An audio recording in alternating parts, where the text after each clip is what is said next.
Welcome, listener, in the shadows. We bring stories into the light. Join me as we explore the encounters no one speaks of and the things that watch from the dark. If you're still here after all that, you already know the kind of stories we tell. The kind that crawl under your skin, that echo in the quiet when the episode ends. If you want to carry a piece of that darkness with you, wear what haunts you. Our exclusive line of merch is made for listeners who feel more at home in the uncanny, the unspoken, the things that don't make sense in the daylight. Shirts, hoodies, and other gear, designed with that same atmosphere of dread, mystery, and whispered wrongness. Candles support the channel, feed the stories.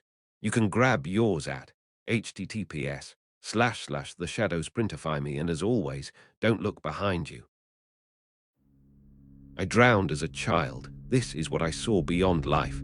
I was dead for 6 minutes in 2007. Heaven isn't what we think it is. Chapter 1. 6 minutes. I don't remember the first second of dying. What I remember is the water. How it felt inside my chest, not over my skin, not dripping down my hair, but inside. A thick, burning weight filling up a space that was never meant to be filled. My throat refused to close around it, refused to cough, refused to do anything except let the chlorine sting deeper.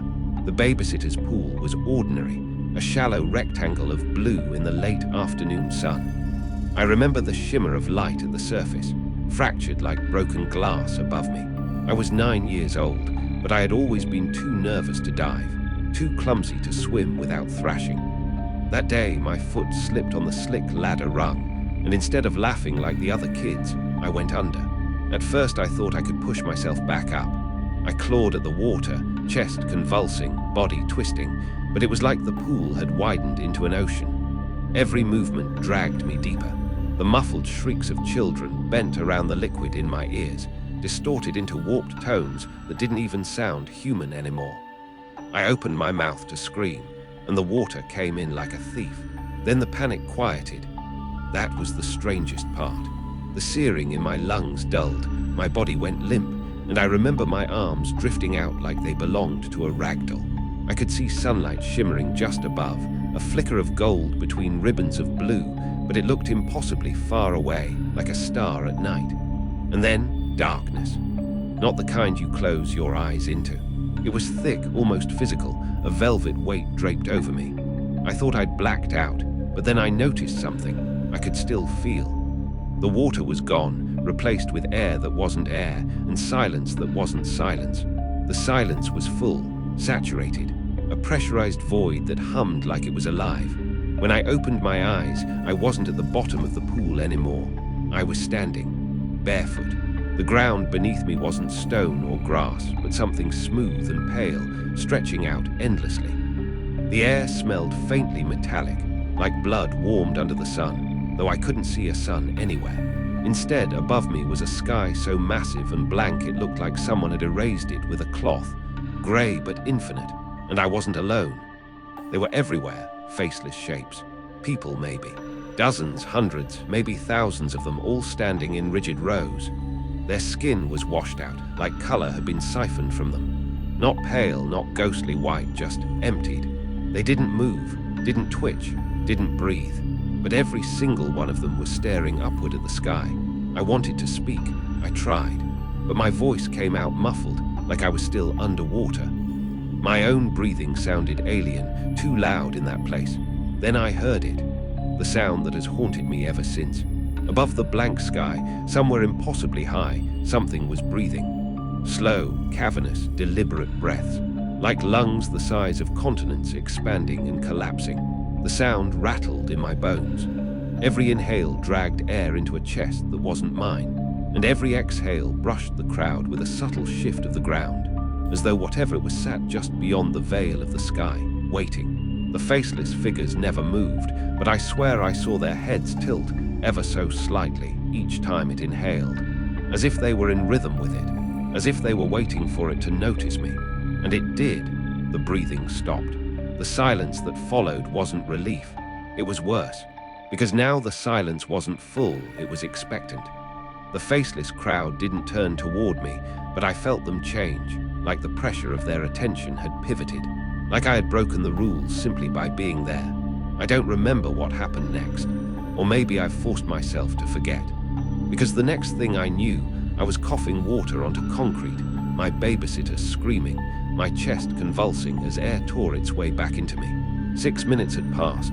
They told me I was lucky, that I shouldn't even be alive. But when I closed my eyes, I could still hear it. The breathing, waiting. Chapter 2, the breathing never left. It's been almost 20 years since that summer.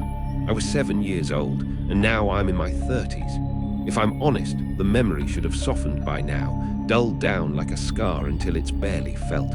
But it hasn't. In some ways, it's worse. When I woke up in the hospital, coughing and raw, my parents told me I was lucky. They said my brain had gone without oxygen long enough that there could have been permanent damage. They wanted me to forget it, to count my blessings. I nodded, I smiled, I pretended, but I never forgot. How could I? The first time I knew something was wrong was at a grocery store, maybe a year later. I was in the cereal aisle, holding my mom's hand when I froze.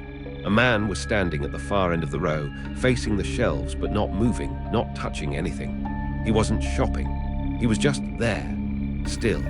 His head tilted upward ever so slightly, like he was watching something on the ceiling. I tugged my mom's arm to ask if she saw him. But when I blinked, he was gone. It wasn't an isolated thing. I've seen others. Shapes in crowds. People who don't walk, who don't shift their weight or check their phones or scratch their faces. They only stand, necks craned, eyes blank, gazing up towards something I can't see. And it doesn't stop there. The sound follows me. Always, that breathing. That endless, patient inhale and exhale from above the faceless crowd I stood among. Sometimes I'll be lying in bed, the house perfectly quiet, and I'll hear it, slow, steady, deliberate, filling the silence like a tide. Not outside, not inside, but everywhere, like the walls are flexing with it. Other times it hides in ordinary noise. The rush of an air vent, the hum of a refrigerator, even in the wind when it presses against windows at night. That's when my chest tightens, and I feel like I'm 7 again, suspended in that waiting place, listening to something bigger than comprehension draw another breath. I tell myself it's trauma. I've read about hallucinations from oxygen loss, near-death experiences where the brain invents strange visions to soothe itself. But that doesn't explain the nightmares. The worst one repeats, always the same. I'm back in the pool, the water pressing in, the light above dimming. But when I rise toward the surface, I don't break through. Instead, I breach into that other place, the faceless crowd, the black sky, the waiting silence. And I realize every single one of them is turning their head all at once to look at me, and the breathing stops. That's when I wake up. I don't talk about it, never have. Friends assume I'm private, withdrawn. But the truth is, how do you tell someone you feel like you've already been dead once? And what's waiting on the other side isn't peace, isn't warmth, isn't anything we've been promised. Just an audience of the silent, staring, and the thing above them all breathing. And sometimes, when the world goes very quiet, I think it's still waiting for me. Chapter 3. Patterns.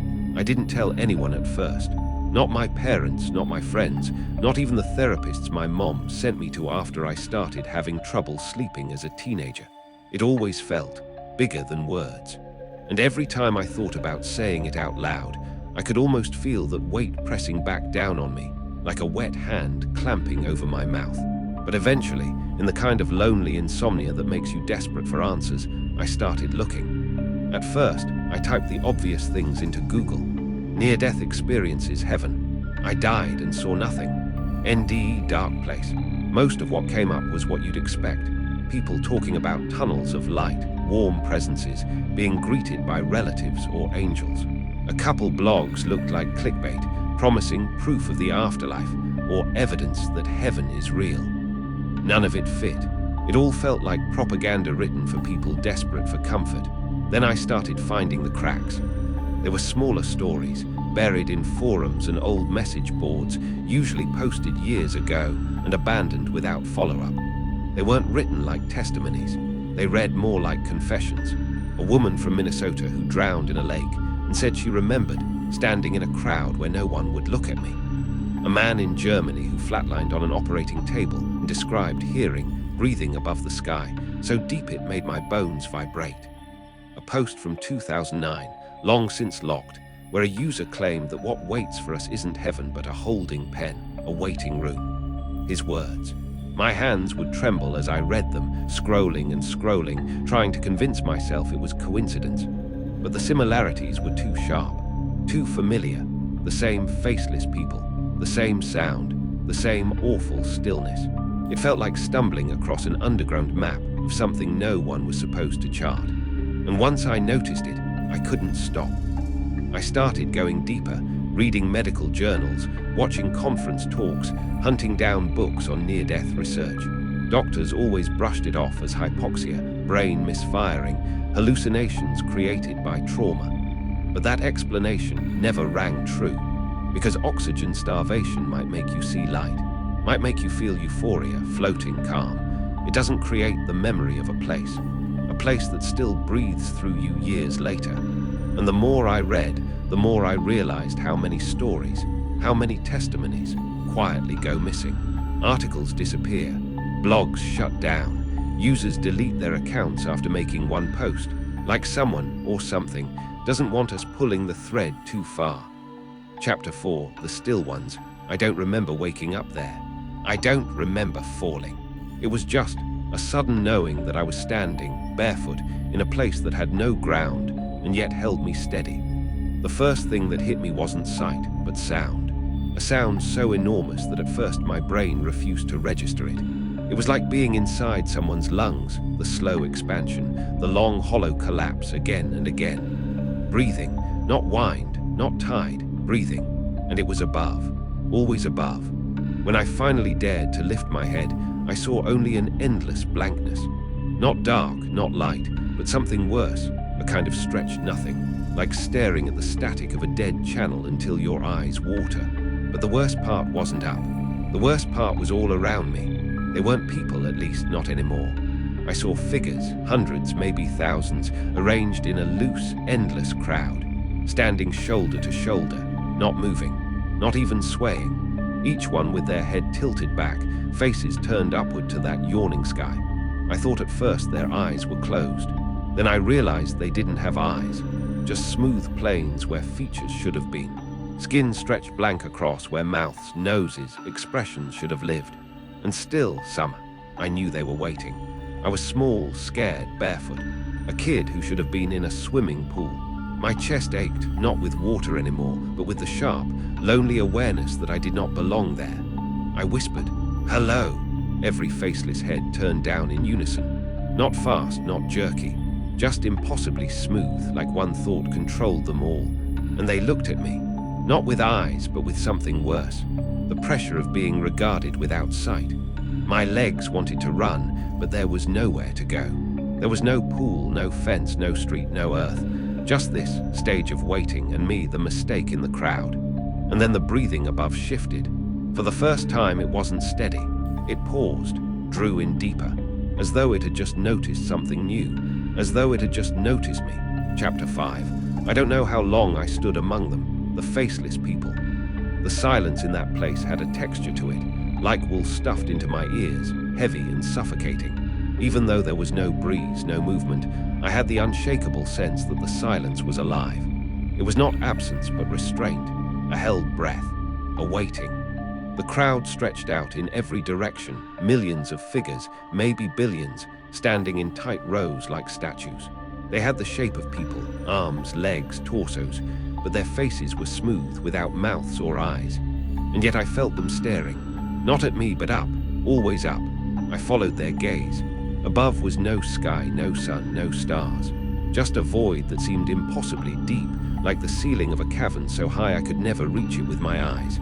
And from up there, beyond that darkness, came the sound. Breathing, slow, vast, patient. Each inhale rolled over us like the tide dragging at the shore. Each exhale made the air heavy, pressing down until my little lungs wanted to fold. And every time the sound came, the faceless things tilted their heads slightly, straining closer to it, as if desperate for whatever was above to notice them. I tried to speak, to ask where I was, to scream for my mom, but no sound left me. My voice was stolen in that place. Even my own breathing didn't make noise. That's when I noticed movement, Not everyone was still. Out at the edge of the crowd, far away but clear in my vision, one of the Faceless turned its head, not up but toward me. It didn't move at first, just stood there, neck crooked at an unnatural angle, staring with its blank skin face. And then another turned, and another. One by one, those smooth, eyeless heads pivoted toward me, while the rest of the multitude kept gazing upward. Their stillness was worse than if they had rushed me. It was as if they were deciding, measuring. The sound above shifted. The breathing hitched just slightly, as though it had noticed what the others noticed. And in that pause between inhale and exhale, the whole place seemed to lean closer. That was when I felt it, the tug, like a hand hooked into my chest, pulling me upward, threatening to peel me away from myself. It wasn't painful exactly, but it was total. Like something wanted not my body, but the part of me that was me. I thrashed, tried to run through the sea of faceless bodies, but the crowd never parted. They didn't move. They didn't need to. The tug was growing stronger. And then, through the silence, I heard something new. A faint voice. Thin, distant, but familiar. My name, someone calling me back. The tug tore both ways now, upward toward the faceless watchers, downward toward the sound of my name. My chest burned. My vision fractured. And above, the breathing quickened, like whatever was waiting had grown impatient. I didn't choose where I went next. I was ripped from that place like a weed torn from the ground. Chapter 6, The Golden Gate. When I came to myself, I wasn't in the pool anymore. Instead, I was standing at the edge of a golden gate. Not shiny or ornamental, but impossibly vast, stretching higher than I could see, with the warmth of light radiating off it, not comforting, but commanding. The faceless crowd funneled toward it, moving without stepping, as if drawn by gravity I couldn't feel. I wanted to follow. I wanted to run back to my parents. But a small, impossible voice whispered, "Not yet." I could see beyond the gate. A town, circular, old-fashioned, like something out of a storybook my mom might have read to me. Dirt-paved streets wound between low timber houses. People walked the roads, working in fields, living, but there was a wrongness to it. They were too still, their movements too measured. And every face I saw, the baker kneading dough, the boy herding animals, looked faintly familiar, like they had been drawn from my own memory, from the world I had just left. I felt it before I saw it clearly, the platform in the town's center. And on it, a podium, a pit, a place of judgment. Figures in flowing robes, wings folded or absent, moved with an authority that pressed into me. One of them called names, my name, not out loud, but inside my skull, ringing and impossible. I didn't understand the rules of this place, but I felt them. Those chosen to ascend glowed amber, their bodies radiating warmth and light before disappearing completely. Those not chosen fell into the oblong pit, vanishing into some darkness below that smelled of wet stone and old ash. I was frozen. I wanted to flee, to run, to scream, but the faceless crowd behind me didn't move. Their blank faces bore into my back, pressing expectation into my small shoulders. The tug in my chest returned, stronger, dragging me forward. And then the warmth came, not from the gate, not from the golden light, but from inside me. Like someone had wrapped my chest in a hug I could feel in my bones. And in that instant, a searing pain tore through me, worse than falling, worse than drowning, worse than the moment I realized I couldn't breathe. It was a split-second agony that left my mind staggering, but the glow persisted, pulling me into its fold. And suddenly, I was elsewhere. Bright white light, vast and open. Faces appeared, family members who had passed, almost as if they were waiting for me to speak, to greet them. I tried to cry out, to run toward them. Then the silhouette appeared. Black robes, indeterminate shape, taller than any human I had seen. Its voice, friendly, bellowing, echoed across the expanse. "Welcome, Matt. I'm sorry for the inconvenience, but this isn't your time quite yet. I will send death to your doorstep to collect you later in life, as long as you agree to one thing." I cut it off immediately. "I want to see my parents." The figure hesitated, then said, "Then so you shall." And in the same instant, it vanished before me and reappeared inches away, blurry, undefined, almost as if reality itself had warped around it. And then it struck, with a hand that felt like a knife stabbing my very soul. Not with malice, but with inevitability. I screamed, and then I woke, gasping, coughing, the chlorine scent of the babysitter's pool still filling my nostrils, water dripping from my hair. My chest ached, my lungs burned. My small body shook, but I was alive. Alive on the babysitter's couch, and I was scared, and yet something deep inside me had changed. Something had been left behind. The faceless crowd. The tug, the glow. The terrible waiting. Chapter 7. The waiting. I thought I was alone. After waking, after spluttering in the water and feeling the icy weight of reality return, I thought it had ended. My chest heaving, my hair clinging to my forehead, I thought it was over. But the memory didn't let me go. Even in the pool, I could feel it. That tug in my chest, the awareness of something vast, patient, and impossible, still lingered. And when I closed my eyes, I was back among the faceless crowd. Only now I noticed more details. The faceless weren't just standing. They were shifting slightly, minutely, almost imperceptibly, like shadows flickering across a wall. Their heads tilted in ways no human neck could bend, tracking me with impossible precision. And the breathing was louder now, deeper, pressing down on my spine and threading through my skull like a cable. I realized then that the crowd knew me. Not just knew my presence, but knew me. Every scar, every freckle, every memory I had of my parents, of the playground, of that pool, of the smell of cut grass. They remembered it, and they mocked it by standing still, staring, expecting. I wanted to hide. I tried to curl into myself, to disappear among them, but the tug wouldn't let me. It pulled me forward, ever forward, toward the Golden Gate, toward the town, toward the judgment I didn't understand. And then I saw it. Another child, maybe a little older, standing just past the crowd.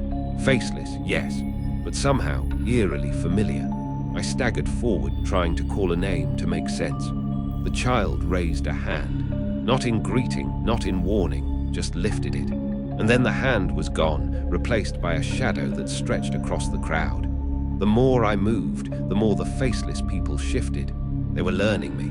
Every step, every twitch, every glance, I could feel it imprinted onto them. The tug in my chest became a pull in my limbs, my spine, my very mind, as though the place wanted to pull me apart and fold me into its system. The glow, the pain, the waiting, they weren't over. Not yet.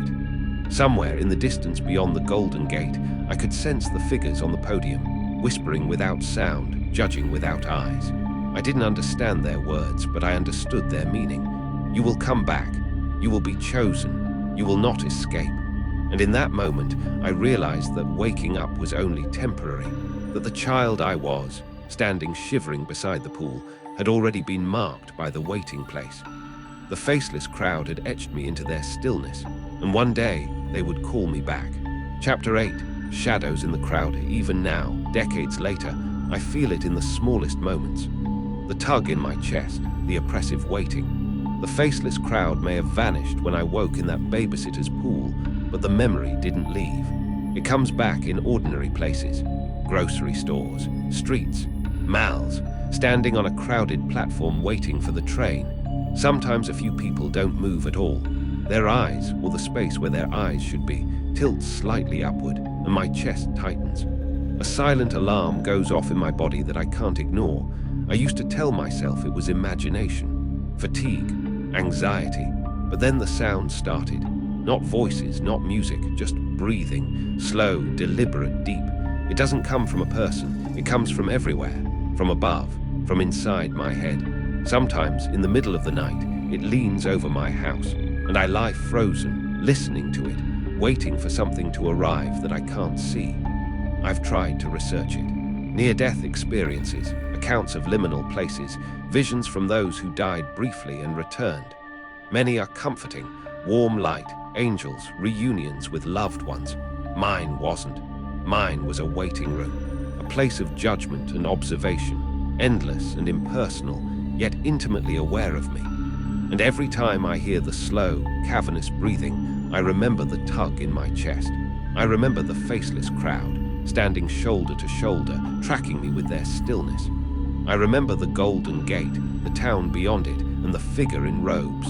It makes silence unbearable, because in that silence, the waiting begins again. I sometimes catch myself staring at strangers on the street, noticing the way they hold still for a second too long, the tilt of their heads, the subtle tension in their bodies. I see the echoes of that faceless crowd in the world in ways that can't be explained. And I wonder, are they still out there, watching, learning me, waiting for the moment when I step too far from this world and return to theirs? Chapter 9. Breathing in the walls. It started small. At first, I noticed it only at night. The faintest sound, like air moving through a hollow cave. I told myself it was the house settling, pipes, the wind against the window frames. But it wasn't. It was breathing. Slow, cavernous, patient. At first, it came only when I was alone in my bedroom. I'd lie in bed, the ceiling dark above me, and hear it rising and falling like the chest of something massive, something impossible, pressing its presence into my walls. I told myself I was imagining it, sleep-deprived, stressed. But then came the tug. A pulling in my chest, just like that day by the pool, but now sharper, more insistent, like it remembered me as I am now. It pulled me from the edge of sleep toward something I couldn't see, something I couldn't resist. And the shadows started to change. Ordinary rooms, ordinary corners, held shapes that weren't there before. Fleeting, amorphous, barely perceptible, but unmistakably watching. The pattern was wrong. Shadows moved against the light's logic. Furniture didn't block them. Curtains didn't stop them. They seemed to exist just beyond the edge of understanding, as if the world itself were bending to accommodate them. I began waking in the middle of the night to find myself somewhere other than my bed. My sheets soaked, my chest tight with the same oppressive pressure of that long-ago tug. Once I woke in the kitchen, standing upright, staring at the refrigerator, unable to remember how I got there. And when I looked up, a shadow lingered in the corner, just for a second, but it felt alive. Watching, learning, I started noticing faces differently. Crowds at the grocery store, people at work, the blank spaces between their features. Some lingered too long, heads tilted upward, eyes fixed on something I couldn't see. My heart would pound, my chest would tighten, and the breathing would follow me, a low, immense rhythm pressing into my skull, reminding me that I hadn't left that place behind. Sleep became impossible. Dreams were no longer dreams. I would awaken to faceless crowds, the same golden gate, the same town, the same silhouetted figure in robes. Each time the tug was stronger, and the waiting more patient, more unbearable.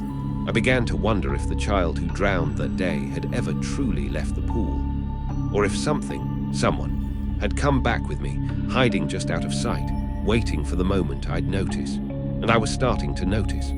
Chapter 10. Face to Face. I had tried to convince myself it was only in my head, that all the shadows, the breathing, the tugging pressure were a byproduct of memory, stress, imagination. But one night, that excuse shattered. I woke to the room unnervingly still. The air was heavy, almost solid, pressing against my chest. I sat up, and the breathing started, slow, deliberate, as if some massive thing were leaning over me from the corners of the ceiling. Then I saw it. At first, it was nothing but a silhouette, standing at the far edge of the room, blurry, undefined. My eyes darted, trying to adjust to what should not have been there. The figure's form solidified, and I recognized it immediately. My child self, standing there, drenched and gasping as I had been in the pool. But it was wrong. Not alive, not exactly me, but me. Every scar, every freckle, every twitch of my lips perfectly mirrored. And its eyes, or the blank space where they should have been, locked on me with patient understanding. I tried to speak. My throat refused words. My body refused to move. It raised its hand, not to strike, not to beckon, but as if pointing out the truth I had been avoiding all these years. The tug in my chest flared, violent now, and I felt the weight of that other world pressing in. "You remember," it said, not in voice but in thought. I felt the words resonate inside my skull. "You saw, you felt, you came back, and now you cannot unsee." The room darkened, not from lack of light, but as if the shadow of that waiting place had folded itself into my bedroom. The breathing grew louder, more defined, now surrounding me, coming from every corner, every wall, even beneath the floor. I staggered back, tripping over my own feet, but the vision followed. My child self was there, every step matching mine, impossibly synchronized, yet always just beyond reach. Then it moved closer. Not running, not walking, but gliding. The floor beneath it didn't creak, the air didn't stir. It was a presence, a truth made tangible. And as it neared, I realized the child self wasn't alone. Shadows gathered behind it, faceless, breathing in the rhythm I had long feared. The tug became a yanking, a violent insistence, and I felt my memories of that pool. The drowning, the golden gate, the faceless crowd, the silhouetted figure, compress into a single, unbearable moment. It was all real, all still alive somewhere, watching, waiting. And it wanted me to remember, to know that waking life was only a temporary reprieve. I screamed, but no sound came out. And then, just as suddenly as it had arrived, the vision vanished. The shadows dispersed. The room returned to normal, silent, still. But my chest ached, my mind reeled, and the knowledge remained. The waiting had not ended. I had seen it face to face, and it was patient. Chapter 11, the aftermath. The room was quiet when it was over, too quiet. I collapsed into bed, drenched in sweat, my heart pounding like a jackhammer. Every muscle in my body trembled, but the tremor wasn't just physical. It was inside my mind, a shudder that rattled the very foundations of what I thought was real.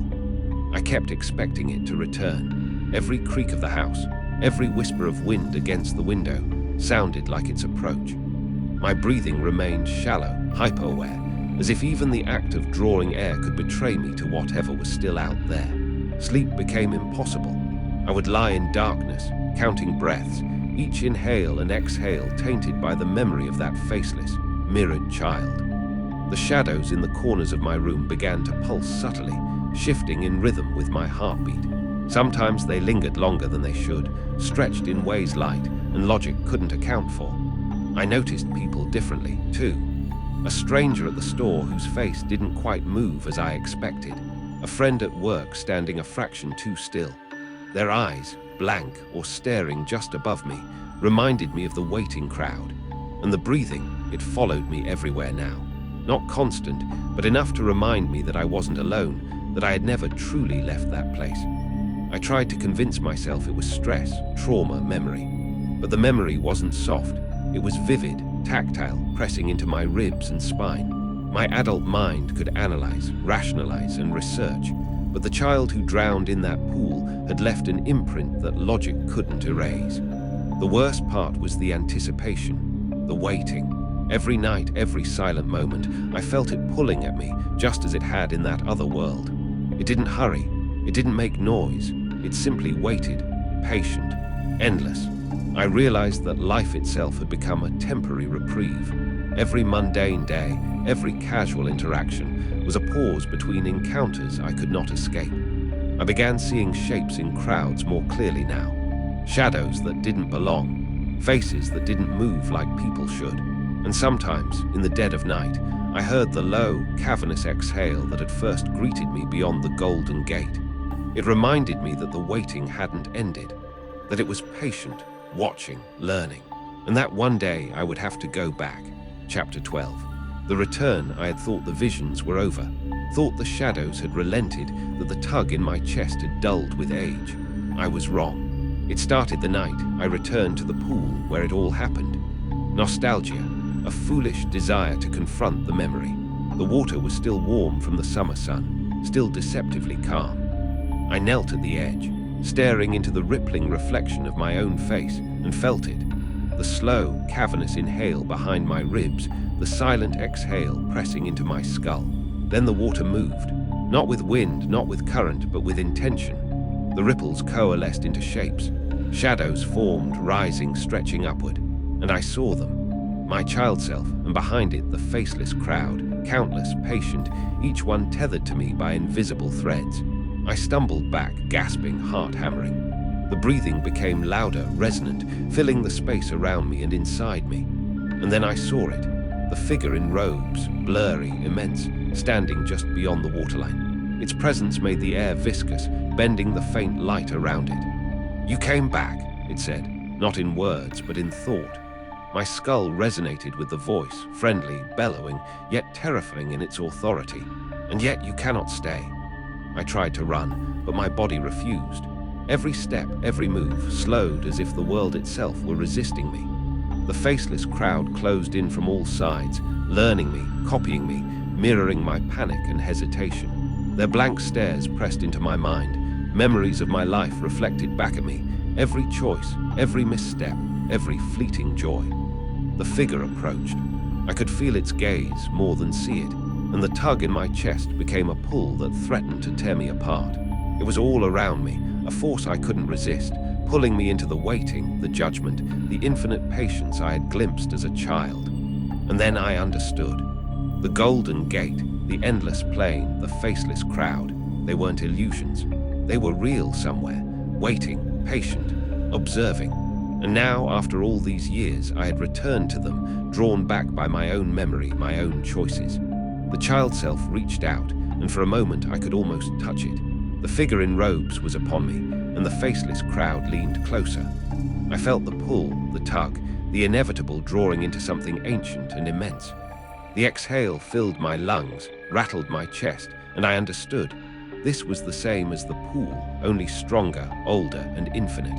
And then I woke, waterlogged, trembling, lungs burning with air that felt too thin. The pool was silent, the shadows gone. The world was normal, or as normal as it could be. But I knew it hadn't ended. Not really. Sometimes, late at night, I still hear it. The slow, deliberate breathing, not from a body, but from everything around me. I feel it tug at my chest. And I know with certainty that chills me to the bone that one day it will call me back. And I will have no choice but to go. I feel as though death will come knocking again any day now. I am torn and scared for what awaits, but here's to hoping I'll at least see my family again.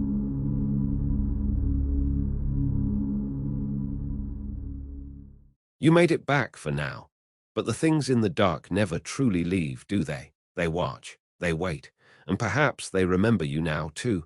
If you want to hear more, if you dare to listen again, step back into the shadows. Like the video, subscribe, but know this, some doors once opened do not close so easily.